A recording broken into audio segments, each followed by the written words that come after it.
Mikey Quintos inaming play nagbubuhatan ng kamay ni Paul Salas.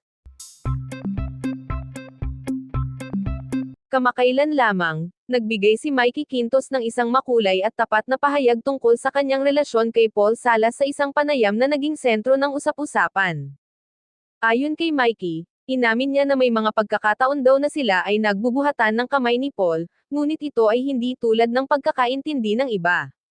Pinili niyang linawin na hindi ito tungkol sa anumang uri ng karahasan o pagkakaalitan, kundi simpleng bahagi ng kanilang natural na samahan bilang magkaibigan at kasamahan sa trabaho.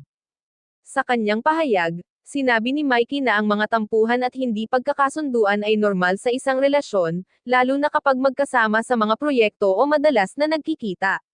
Nilinaw niyang ang tinutukoy na pagbubuhatan ng kamay, ay hindi nagsasaad ng anumang seryosong hidwaan. Kadalasan daw ito ay nangyayari kapag may mga maliit na alitan o pagkakaiba sa mga opinyon, ngunit ang mga ito ay mabilis na nalulutas at hindi nakaaapekto sa kanilang pagkakaibigan. Ayon pa kay Mikey, bagamat may mga pagkakataon ng pag-aaway, mas mahalaga niya ang kanilang komunikasyon at ang pagiging bukas sa isa't isa.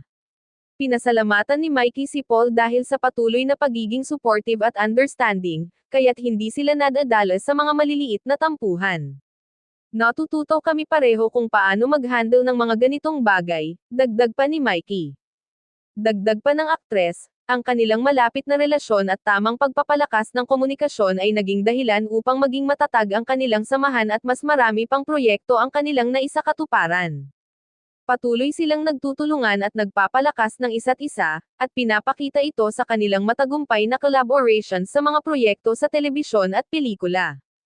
Sa huli, sinabi ni Mikey na, sa industriya ng showbiz, may mga pagkakataong hindi maiwasan ang mga hindi pagkakaintindihan, pero ang mahalaga ay kung paano mo ito nilulutas.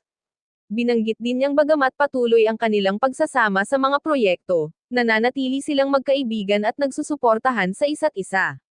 Sa ngayon, patuloy nilang pinapalakas ang kanilang mga professional at personal na relasyon, at umaasa sila na makakagawa pa ng mas maraming matagumpay na proyekto bilang magka-team.